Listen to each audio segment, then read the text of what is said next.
मत पुष्पा, रो मत। जो होता है अच्छे के लिए हो रहा है। आपको लगता है कि हम जो कर रहे हैं वो सही है? इसके अलावा अब कोई चारा भी नहीं है हमारे पास। हे भगवान, माफ कर देना हमें।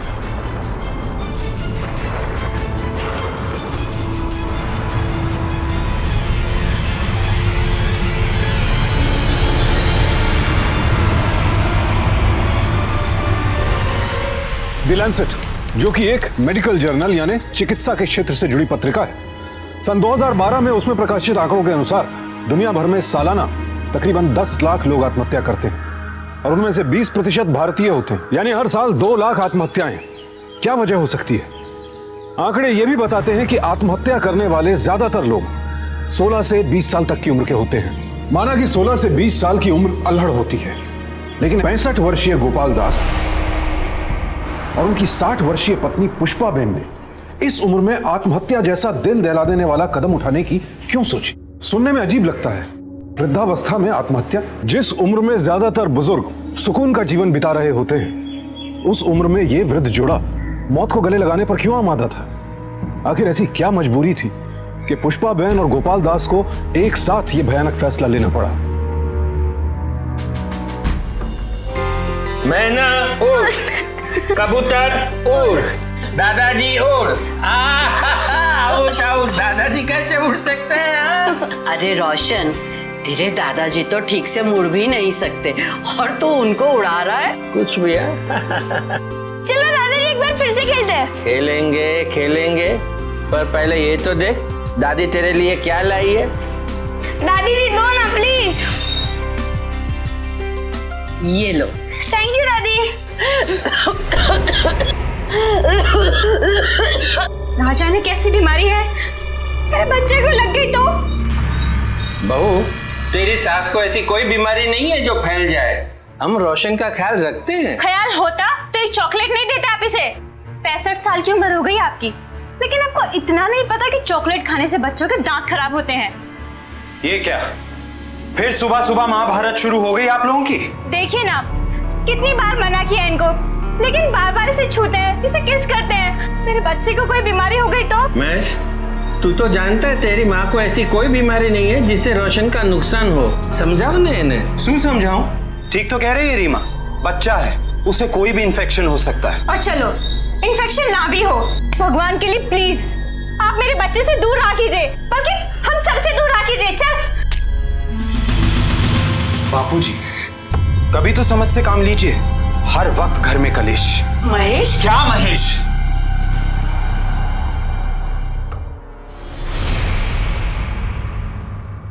पुष्पा, इतना बारीक काम तुम नहीं कर सकती हो। लो मुझे दे दो। ये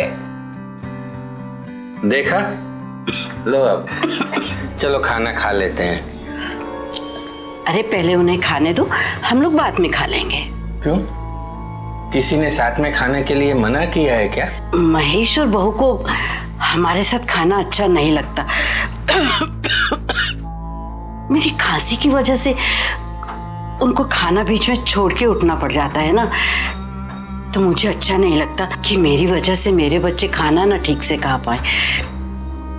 हम लोग बाद में खा लेंगे ना। ठीक है, जैसी तुम्हारी मर्जी।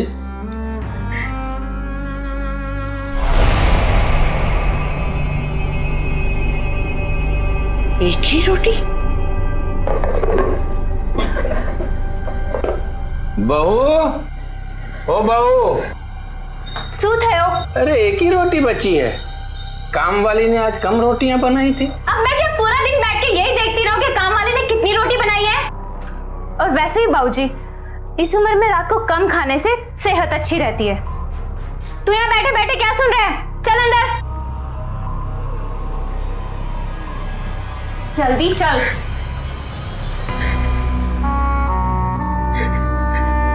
पुष्पा रो मत, बहू को हमारी कितनी फिक्र है। वो हमारी भलाई के लिए सब कह रही थी। वैसे भी बुढ़ापे में रात को कम ही खाना चाहिए। चलो थोड़ा हंस लो। हंसो। अरे मुस्कुराने से तुम्हारी खूबसूरती कम नहीं हो जाएगी।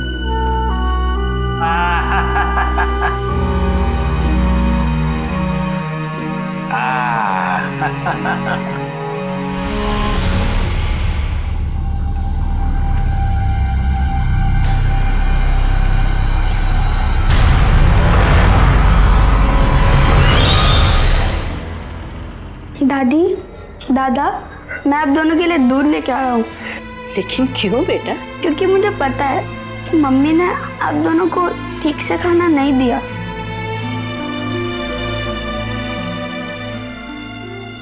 नहीं बेटा, ऐसी कोई बात नहीं है। तुम्हारी मम्मी ने ऐसा कुछ नहीं किया है। हाँ हाँ बेटा, हम दोनों का पेट भरा हुआ है। देखो ना, बलून की तरह फूल गया है। और हमसे ज्यादा इस दूध की तुम्हें जरूरत है। चलो पियो। पर एक शर्त पे पीऊंगा। कैसी शर्त? हम दोनों मिलकर पिएंगे। ठीक है, पहले तू पी।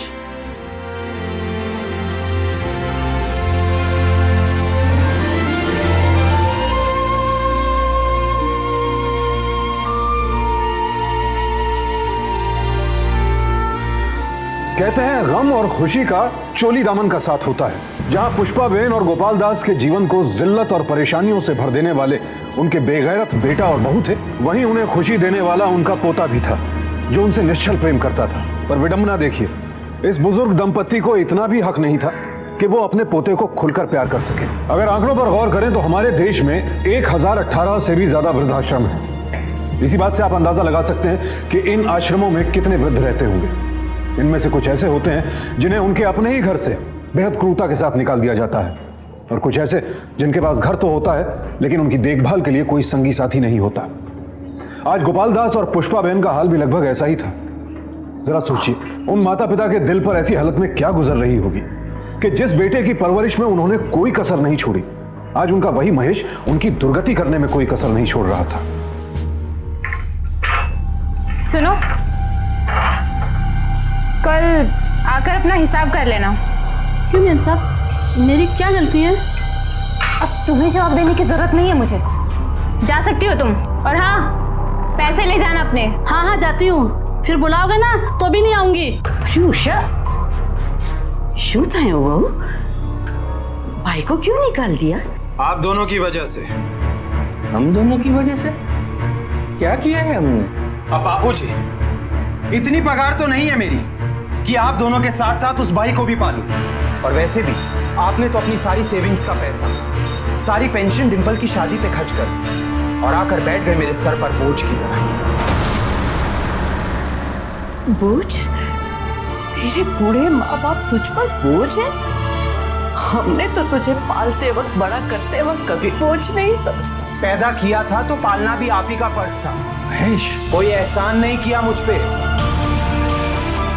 वैसे भी मैं क्यों बहस कर रहा हूँ आप दोनों से? सारा दिन आप घर पे करते क्या हैं? थोड़े हाथ पांव चलाएंगे तो आप ही के लिए अच्छा रहेगा, समझे? और माँ जी, वैसे भी इस उम्र में एक्सरसाइज होती रहनी चाहिए। वो क्या है ना, सेहत अच्छी रहती है। बाबूजी, हम लोग बाहर जा रहे हैं। उम्मीद है लौटने तक घर का सारा काम हो जाएगा। चलिए। कोई बहाना मत बनाइएगा।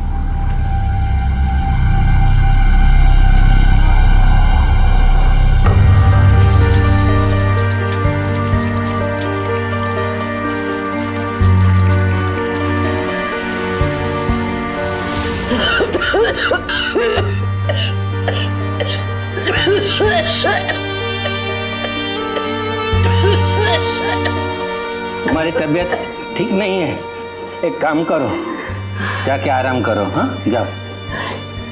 कर लूंगी। मैं हूँ यहाँ पर, कर लूंगा काम। क्या जाओ। क्या करेंगे आप? कर लूंगा। जा पुष्पा, जाओ।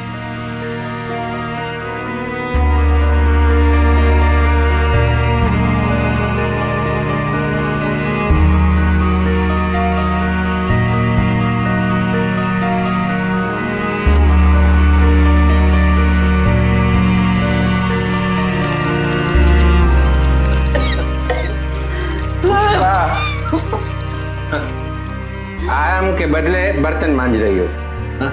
सुनेगी नहीं तू मेरी बात। आराम करने को कहा था ना मैंने। जा आराम कर, जा। अरे 2-4 ही तो बर्तन है, करके चले जाऊंगे। मैं करूंगा, जा तू, बहुत हो गया।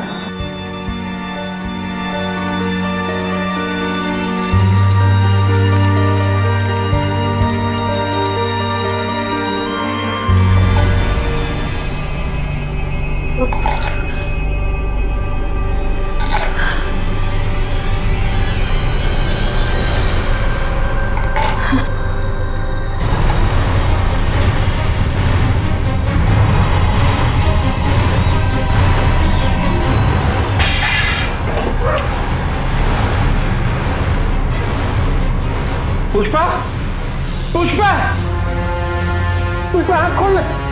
पुष्पा, पुष्पा।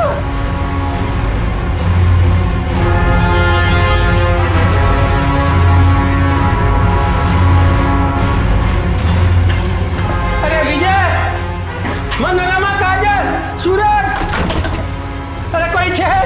क्या हुआ गोपाल जी? पुष्पा, पुष्पा बेहोश हो गई है। भाभी जी बेहोश हो गई? हाँ, कैसे? क्या हुआ?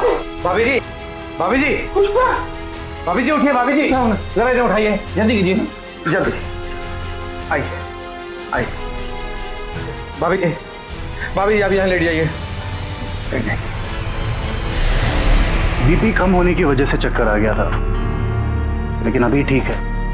चलो, भगवान की कृपा से। अच्छा गोपाल दास जी, अब हम चलते हैं। किसी चीज की जरूरत हो तो बता देना।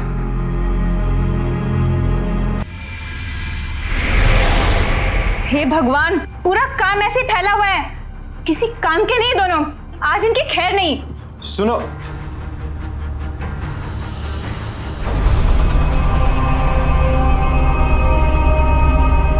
बाबूजी क्या हुआ बा को? चक्कर आने से किचन में गिर गई वो।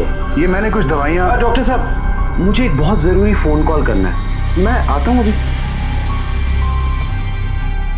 बाबूजी, मैं बाकी लिए हल्दी वाला दूध लेकर आती हूँ। हाँ, ये कुछ दवाइयाँ मैंने लिख दी हैं, इन्हें मंगवा लीजिएगा। ठीक है डॉक्टर साहब, आपकी फीस कितनी है? जी 200 रुपये।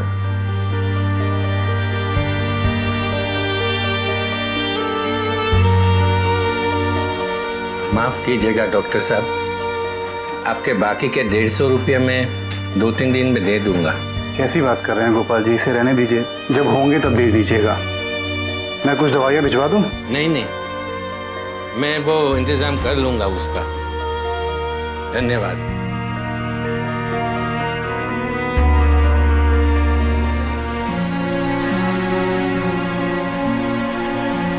पुष्पा, अगर तुम्हारी तबीयत की बात नहीं होती ना तो मैं कभी तुम्हारे कान के बूटे नहीं मांगता। अब इन्हें बेचकर तुम्हारी दवाइयों का इंतजाम करना पड़ेगा। आप ही का तो दिया हुआ है सब कुछ, फिर मांगने में संकोच कैसा?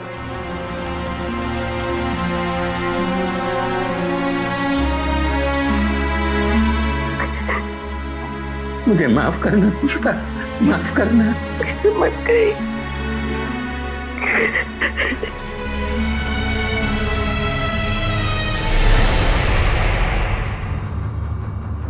आप लोगों की उम्र की तरह ये बिजली का बिल भी बढ़ता जा रहा है। कितनी बिजली खर्च करते हैं आप लोग?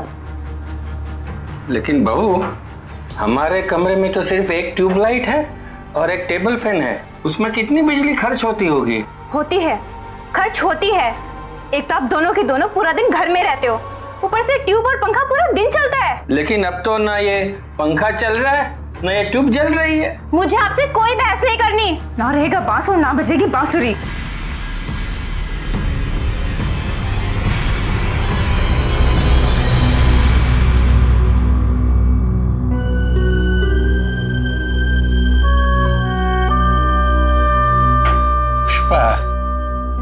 ले जाने दो उसे पंखा। अरे 25 साल पहले हमारे घर में पंखा था क्या? तब क्या तुम मुझे गर्मी में सोने देती थी? सो जाओ। बहू और बेटे के जुल्म धीरे धीरे बढ़ते जा रहे थे, लेकिन पुष्पा बहन और गोपाल दास की सहन शक्ति टूटने का नाम ही नहीं ले रही थी। और यही बात रीमा और महेश से बर्दाश्त नहीं हो रही थी। अब वो दोनों गोपाल दास और पुष्पाबेन को अपने रास्ते से हमेशा के लिए हटाना चाहते थे, लेकिन क्यों? आखिर क्या चल रहा था उनके दिमाग में? ये बुजुर्ग दंपत्ति अभी इस सवाल से जूझ ही रहे थे कि अचानक कुछ ऐसा हुआ कि वो दोनों हक्के बक्के रह गए। दादी दादी, मम्मी ने आपके लिए हल्दी वाला दूध भेजा है। हल्दी वाला दूध? मारा बाटे? हाँ दादी। अच्छा दादा दादी, मैं खेलने जा रहा हूँ, बाय। वाह, आज सूरज कहाँ से निकला? सुबह सुबह ये पंखा भी छोड़ के गई और अभी हल्दी वाला दूध तुम्हारे लिए। और भाई को भी रख लिया वापस काम पे। बा, आपने दवाई ली कि नहीं? वो नहीं ली ना? मुझे मालूम था आप अपनी सेहत का ख्याल बिल्कुल नहीं रखते। आज हम सब मिलकर खाना खाएंगे और किसी चीज की जरूरत हो तो मुझे बुला लीजिएगा बा, और दवाई ले लेना।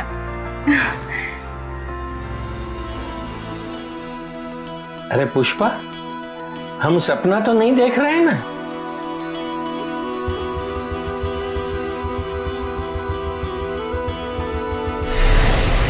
अरे तुम यहाँ पे क्या कर रही हो? तुमने बापूजी को खीर दिया नहीं? जी अभी देती हूँ। जाओ जाओ जाओ। बापूजी, इसने बड़े प्यार से आप दोनों के लिए खीर बनाई है। अरे महेश बेटा, तुझे जो कुछ भी कहना है साफ साफ बोल ना। ये सब करने की जरूरत क्या है? बोल बेटा बोल। बापूजी, आप तो जानते हैं मेरी इतनी पगार नहीं है कि मैं एक और घर खरीद सकूं। इसलिए मुझे हमेशा रश्मि और रोशन के भविष्य की चिंता लगी रहती है। कल को मुझे कुछ हो गया तो इन दोनों का क्या होगा? भगवान न करे कुछ ऐसा हो। आखिर बात क्या है? बात सिर्फ इतनी है बापूजी, मैं चाहता हूं कि आप ये घर मेरे नाम कर दें ताकि मेरी बीवी और मेरे बच्चे का भविष्य सुरक्षित हो जाए।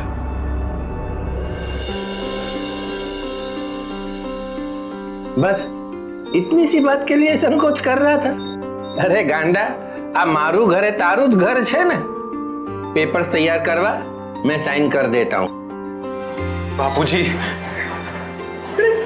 तुम्हारो ये उपकार मैं जिंदगी भर ना भूलूं। अरे हम उपकार शहनो बेटा। आज मैं आपको अपने हाथों से खीर खिलाऊंगा। अरे ये लीजिए बापूजी। बा, आप रोशन को अपने हाथ से खिलाइए ना, मेरे हाथ से तो ये खाता ही नहीं है।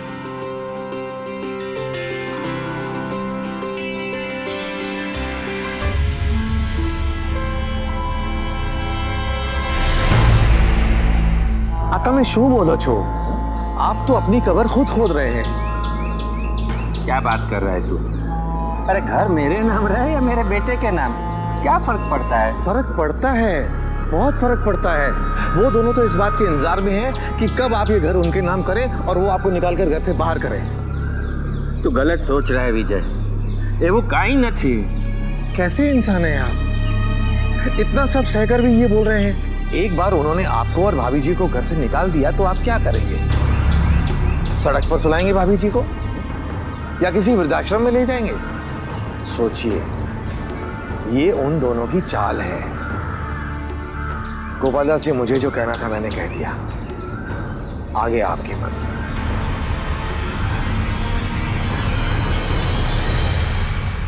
अरे बापूजी, कहाँ रह गए थे आप? हम लोग कब से आपका इंतजार कर रहे थे। मैंने पेपर्स रेडी करवा लिए हैं, आइए साइन कर दीजिए। क्या हुआ बाबूजी, तबीयत ठीक नहीं है? तू थियो, आप बोल क्यों नहीं रहे कुछ? कुछ बोलिए बापूजी, क्या बात है? बात यह है, मैंने इन पेपर्स पर साइन करने का मेरा विचार बदल दिया है। क्या? लेकिन क्यों? क्योंकि जिस तरह से तुम्हें अपनी पत्नी और बेटे की चिंता है ना, ठीक उसी तरह से मुझे अपनी पत्नी की चिंता है। कल अगर हमारे बीच कोई झगड़ा हो गया और तुमने हमें घर से निकाल दिया तो मैं अपनी पत्नी को लेकर कहाँ जाऊंगा? ये आप क्या कह रहे हैं बाबूजी? सही कह रहा हूँ बहू, तुमने हमारे साथ जो व्यवहार किया है उसके बाद कौन सी उम्मीद रखूं मैं तुम दोनों से? पर बापूजी, कल तो आपने मुझसे वादा किया था। आपने वादा किया था ना मुझसे? वादे तो तुमने भी बहुत किए थे बेटे बचपन में, याद है? बापूजी, आप फिक्र मत कीजिएगा, आपको कोई कमी महसूस नहीं होने दूंगा। आप किसी बात की चिंता मत कीजिएगा। तुमने अपने वादे पूरे किए नहीं ना? बस बहुत हो गया बुड्ढा बुड्ढी का नाटक, अब और नहीं। वाओ, तमीज से बात कर। तमीज से तो आप दोनों को बात करनी चाहिए अपनी बहू से। शायद आप लोग पेपर नहीं पढ़ते, आजकल ना जाने कितने सास ससुर दहेज की मांग में जेल की सजा काट रहे हैं। क्या कह रही हो तुम? हमने कब दहेज मांगा? मुझे कोई सफाई पेश करने की जरूरत नहीं है आपको, बस पुलिस स्टेशन में जाके एक छोटी सी दरख्वास्त देनी है कि मेरे सास ससुर मुझ पर दहेज के लिए जुल्म करते हैं। और हाँ बाबूजी, इस केस में 3 महीने तक जमानत भी नहीं होती। 1 हफ्ते का टाइम है आपके पास। अगर इन पेपर्स पर साइन नहीं हुए तो मुझे मजबूरन आप लोगों के खिलाफ FIR दर्ज करानी पड़ेगी।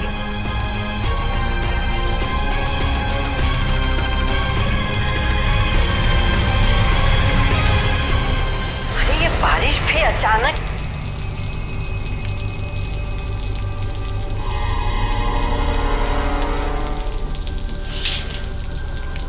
बहू, बहू,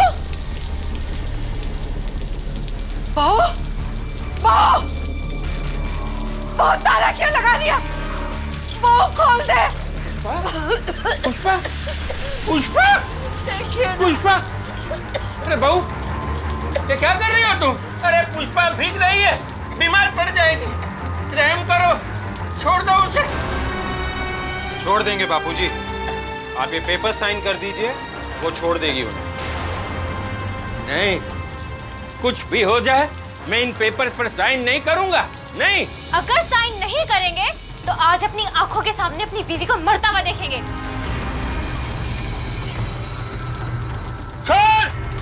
छोड़ उसे। अगर पुष्पा को कुछ भी हो गया ना तो मैं अभी का अभी पुलिस स्टेशन में जाके आप दोनों के खिलाफ कंप्लेंट दर्ज कर दूंगा। हाँ, कह देता हूं मैं। दे मुझे।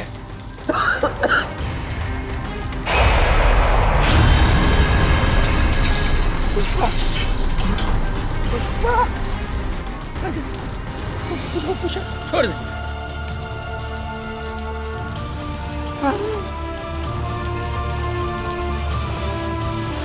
ये मैं पहली और आखिरी चेतावनी दे रहा हूं आप दोनों को। आइंदा ऐसी हरकत की ना तो याद रखना आप दोनों हवालात में नजर आओगे, हवालात में। हाँ,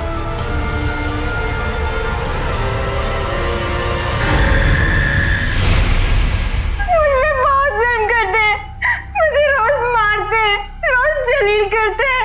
शादी के इतने साल बाद भी वो लोग मुझे दहेज के लिए टॉर्चर करते हैं। देखिए, आप घबराइए मत। और आपका आपके माता पिता के बारे में क्या कहना है? मेरी पत्नी बिल्कुल सही कह रही है इंस्पेक्टर साहब। ये दहेज मांगने का सिलसिला बहुत सालों से चल रहा है। पहले तो मैं चुप रहा, ये सोच के कि मेरे माँ बाप हैं, लेकिन जब आज उन्होंने इस पे केरोसिन डाल के इसे मारने की कोशिश की तो मुझसे रहा नहीं गया। ठीक। अरे क्या बात है गोपाल दास जी? इंस्पेक्टर साहब कहाँ ले जा रहे हैं इन्हें? देखिए, इन दोनों के ऊपर अपनी बहू को दहेज के लिए प्रताड़ित करना और जान से मारने की कोशिश करने का आरोप। आपको किसी ने गलत खबर दी है इंस्पेक्टर साहब, आप इन्हें छोड़ दीजिए। ये पुलिस की कार्रवाई है, आप बीच में ना पड़े तो ही ठीक है। आइए गोपाल दास जी, आप बिल्कुल चिंता मत कीजिए, आपको कुछ नहीं होगा। चलिए आइए।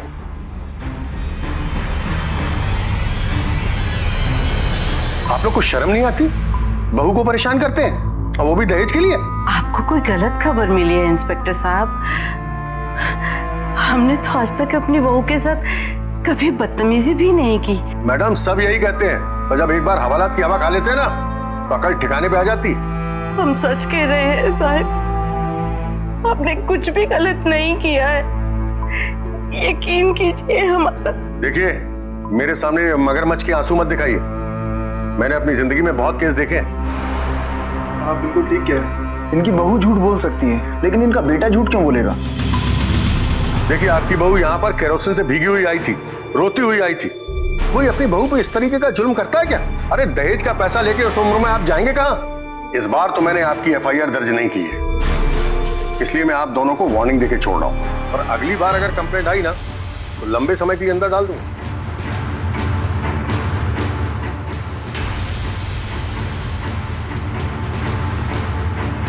ना जाने कैसी बीमारी है, कैसी बीमारी है। बच्चे को लग गई तो, बच्चे को लग गई तो, बच्चे को लग गई तो। अब क्या मैं पूरा दिन बैठ के यही देखती रहूं कि काम वाले ने कितनी रोटियां बनाई हैं, कितनी रोटियां बनाई हैं। कम खा लोगे तो कुछ फर्क नहीं पड़ जाएगा, फर्क नहीं पड़ जाएगा, फर्क नहीं पड़ जाएगा, फर्क नहीं पड़ जाएगा। आपने तो अपनी सारी सेविंग्स का पैसा, सारी पेंशन डिंपल की शादी पे खर्च कर दी। बढ़ा कर बैठ गए मेरे सर पर बोझ है, मेरे सर पर बोझ है, मेरे सर पर बोझ है, मेरे सर पर बोझ है।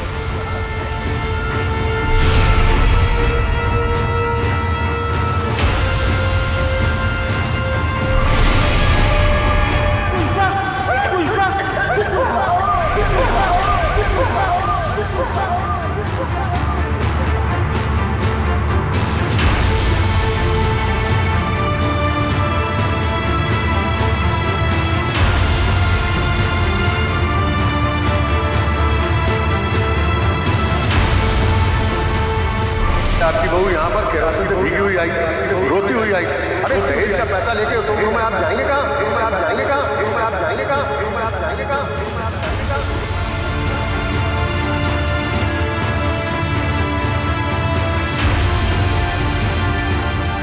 इनकी बहू झूठ बोल सकती है, बहू, लेकिन इनका बेटा झूठ क्यों बोले? इनका बेटा झूठ क्यों बोले? इनका बेटा झूठ क्यों बोले? इनका बेटा झूठ क्यों बोले? इनका बेटा झूठ क्यों बोले?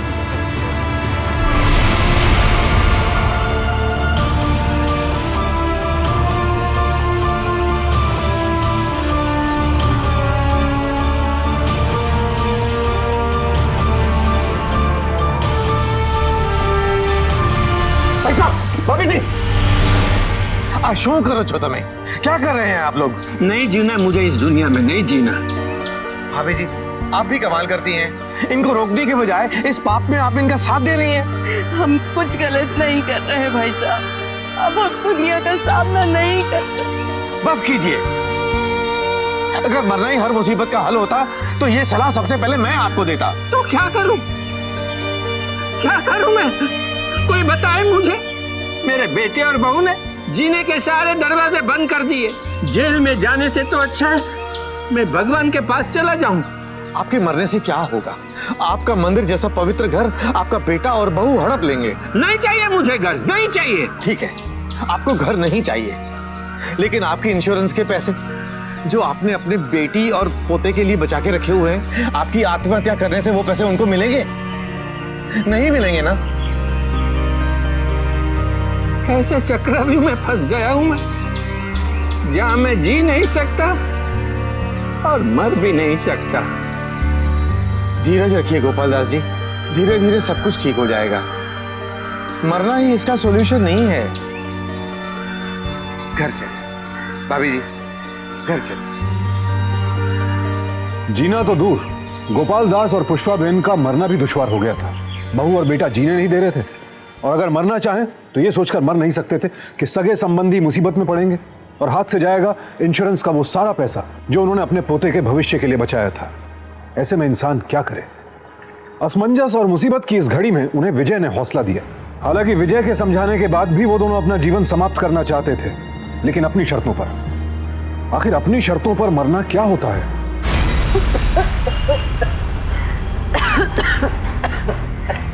रुकिए रुकिए, आप कहाँ जा रहे हैं?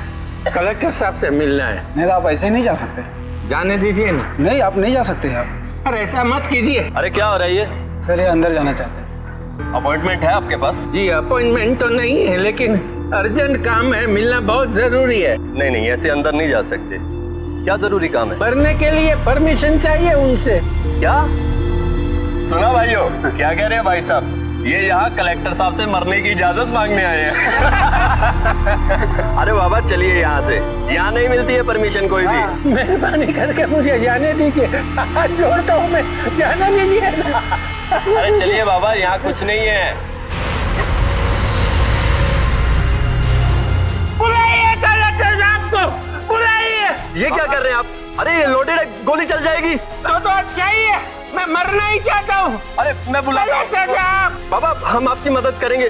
कलेक्टर साहब, क्या हो रहा है? मर जाऊंगा मैं। बाबा अब गन दे दीजिए। गन नहीं दूंगा, खुद को मार दूंगा और अपनी पत्नी को भी मार दूंगा जब तक आप मुझे आत्महत्या करने की परमिशन नहीं देंगे। मरने की परमिशन? देखिए, अगर हिंदुस्तान के प्रावधान में ऐसी कोई चीज होती भी तो भी मैं आप लोगों को इस चीज की इजाजत नहीं देता। देखिए, मरना किसी चीज का हल नहीं है। हर कोई यही कह रहा है कि मरना किसी चीज का हल नहीं है, लेकिन दूसरा हल क्या है ये कोई नहीं बता रहा। अगर हम खुद नहीं मरेंगे तो हमारा बेटा बहू एक दिन हमें मार डालेंगे। आप घबराइए मत। आप लोग किस एरिया में रहते हैं? बजरिया थाने के अंदर। हाँ, थाना बजरिया के इंस्पेक्टर से मेरी बात कर रही है। हाँ, हेलो इंस्पेक्टर साहब, रमेश उपाध्याय बोल रहा हूँ। हाँ, नमस्ते नमस्ते। आपके एरिया में मिस्टर गोपाल दास पारेख और श्रीमती पुष्पा पारेख रहते हैं जी। उनकी बहू ने हाँ मेरे सामने बैठे हैं।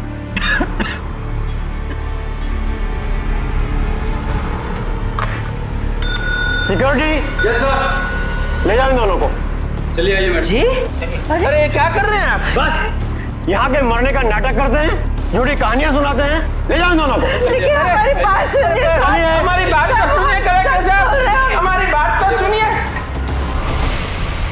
मना क्या था ना कि दोबारा ऐसी हरकत नहीं करना। हमने कुछ नहीं किया इंस्पेक्टर साहब, हमारा विश्वास कीजिए, हमें छोड़ दीजिए। ज्यादा नाटक मत करना।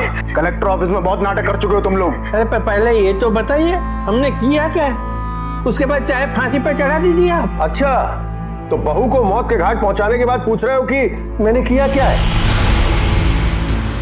बहू को मौत के घाट? क्यों, तुम्हें नहीं मालूम कि वो तुम्हारी हरकतों के कारण अस्पताल में पड़ी है? बहू अस्पताल में है? ये आप क्या कह रहे हैं इंस्पेक्टर, बताइए ना, बात क्या है? जी, आप लोग कौन? सर, हम लोग रीमा पारिक के माता पिता हैं। वही रीमा पारिक जो कुछ दिन पहले आपके पास अपने सास ससुर के खिलाफ कंप्लेंट लिखवाने आई थी। सर, हमारी बेटी की जान खतरे में है, आप हमारे साथ सिटी हॉस्पिटल चलिए। क्यों, क्या हुआ? इंस्पेक्टर साहब, मेरे सास ससुर ने मुझे आज फिर बहुत मारा। दहेज के नाम पर मुझे घर से निकालने की धमकी दी। बस ये सबसे परेशान होकर मैंने सुसाइड करने की कोशिश की। झूठ है, ये सरासर झूठ है। हमारा बेटा और बहू मिलकर हमें फंसाना चाहते हैं। आज तो हमारी उनसे बात भी नहीं हुई है। कितनी बार झूठ बोलोगे? अरे थकते नहीं हो तुम लोग? जब पता चला तुम्हारे अत्याचार के कारण बहू केमिकल पी के अस्पताल में भर्ती है तो कलेक्टर साहब के पास जाकर नौटंकी करने लगे। हमारा विश्वास कीजिए इंस्पेक्टर साहब, जब हम घर से निकले तो बहू बिल्कुल ठीक थी। मुझे तुम्हारी किसी भी बात पे भरोसा नहीं है और मैं तुम लोगों को एक मौका दे चुका हूँ, अब और मौके नहीं। बस मत दीजिए हमें मौका, नहीं चाहिए हमें आपके दिए हुए मौके, नहीं चाहिए। आप ठीक कह रहे हैं, हमने बहुत जुल्म किए अपनी बहू पर। हर रोज उसको दहेज न लाने की वजह से मारते थे हम। कई बार हमने उसको जान से मार डालने की कोशिश की, लेकिन वो बच निकलती थी। इंस्पेक्टर साहब, हमारे इस पाप की सजा दीजिए, जितनी जल्द हो सके हमें फांसी पर चढ़ा दीजिए साहब, चढ़ा दीजिए।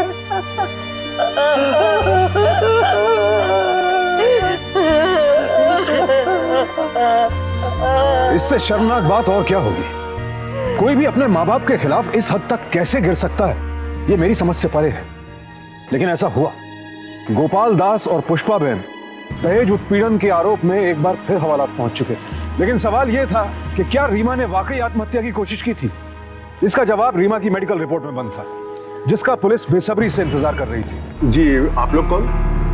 हम गोपाल दास जी के पड़ोसी हैं। कैसे आना हुआ? हम ये कह रहे थे इंस्पेक्टर साहब कि जो असली गुनहगार है वो तो बाहर घूम रहा है और आपने बेगुनाहों को अंदर बंद करके रखा हुआ है। क्या मतलब? मतलब ये कि पूरी सोसाइटी जानती है कि गोपाल दास का बेटा और बहू उन पर कितना जुल्म करते हैं। कोई जानवरों के साथ भी ऐसा व्यवहार नहीं करता होगा। वो दोनों आपकी आंखों में धूल झोंक रहे हैं इंस्पेक्टर साहब। देखिए, क्या है कि कानून इमोशंस पे नहीं चलता और ना ही कोई किसी को फंसाने के लिए केमिकल पीता है। फिर भी अगर वो बेकसूर है तो जल्द रिहा हो जाएंगे। देखिए, जब तक रीमा की मेडिकल रिपोर्ट नहीं आ जाती तब तक मैं कुछ भी नहीं कर सकता।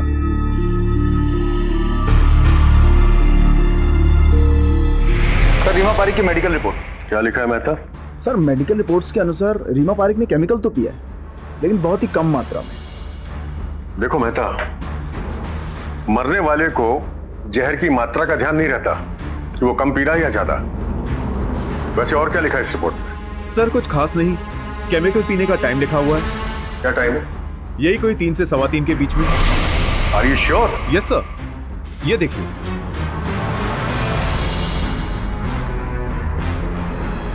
ये कैसे हो सकता है? क्या हो सर?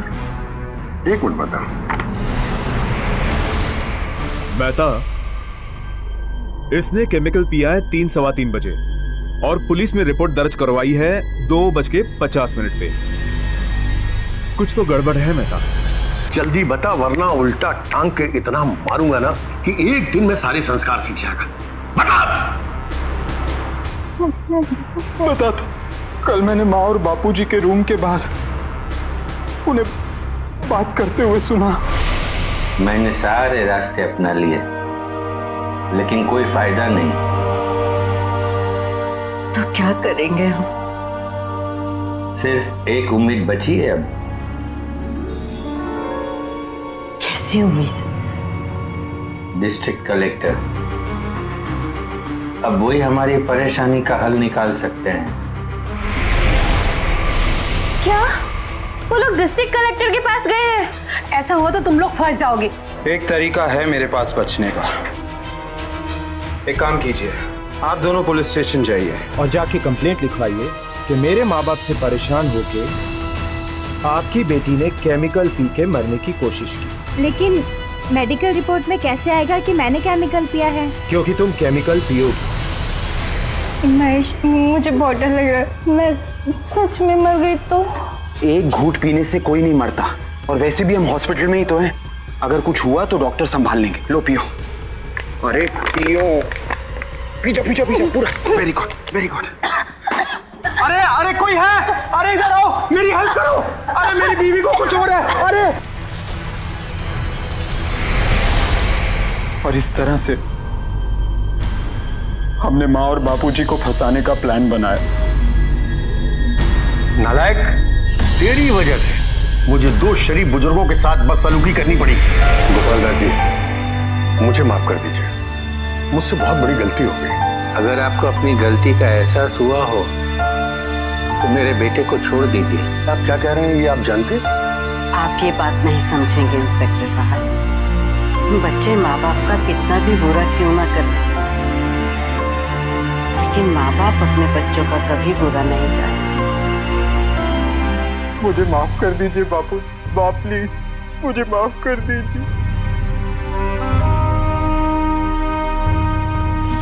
महेश को अपनी गलती का एहसास तो हुआ, लेकिन अफसोस काफी देर हो चुकी थी। गोपाल दास और पुष्पाबेन ने अपने पोते के भविष्य को ध्यान में रखते हुए रीमा और महेश को माफ करने की सोची, लेकिन केस काफी आगे बढ़ चुका था और आईपीसी के सेक्शन 498A के गलत इस्तेमाल के लिए रीमा के माता पिता और महेश को 3 महीने कारावास की सजा सुनाई गई। अगर आपकी नजर में भी कोई बुजुर्ग ऐसे हालात से गुजर रहे हैं तो इसे नजरअंदाज मत कीजिए, इसके खिलाफ आवाज उठाइए, क्योंकि बुजुर्गों पर अत्याचार करने वाले लोग सिर्फ कानून के ही नहीं, समाज और संस्कारों के भी दुश्मन हैं। वृद्धावस्था में माता पिता को घर से निकाल दिया जाने और बिना आर्थिक इंतजाम के उन्हें वृद्ध आश्रम में छोड़ दिए जाने के बढ़ते मामलों को रोकने के लिए maintenance and welfare of parents and senior citizens act 2007 लागू किया गया।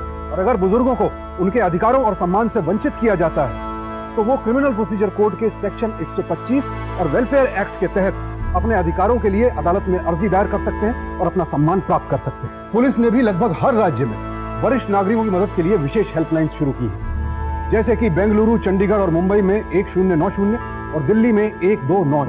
हमारे देश में भारी मात्रा में ऐसे मामले हैं जहां डाउरी एक्ट के सेक्शन 498A और डोमेस्टिक वायलेंस एक्ट 2005 का गलत इस्तेमाल किया गया है। कितने शर्म की बात है कि सदियों से चली आ रही दहेज की कुप्रथा और उसके कारण होने वाले महिलाओं पर अत्याचार को रोकने के लिए जो कानून बनाया गया, उसी का आज गलत इस्तेमाल किया जाता है, और वो भी महिलाओं द्वारा। सावधान इंडिया ऐसे लोगों और समाज में बढ़ रही इस मानसिकता की निंदा करता है। अपने बुजुर्गों का सम्मान कीजिए, क्योंकि एक दिन आप और हम सभी बुजुर्ग होंगे। इसी उम्मीद के साथ मैं सुशांत सिंह आपसे विदा लेता हूं। फिर मुलाकात होगी ऐसी एक और सत्य घटना के साथ। देखते रहें सावधान इंडिया, इंडिया फाइट्स बैक। तो सावधान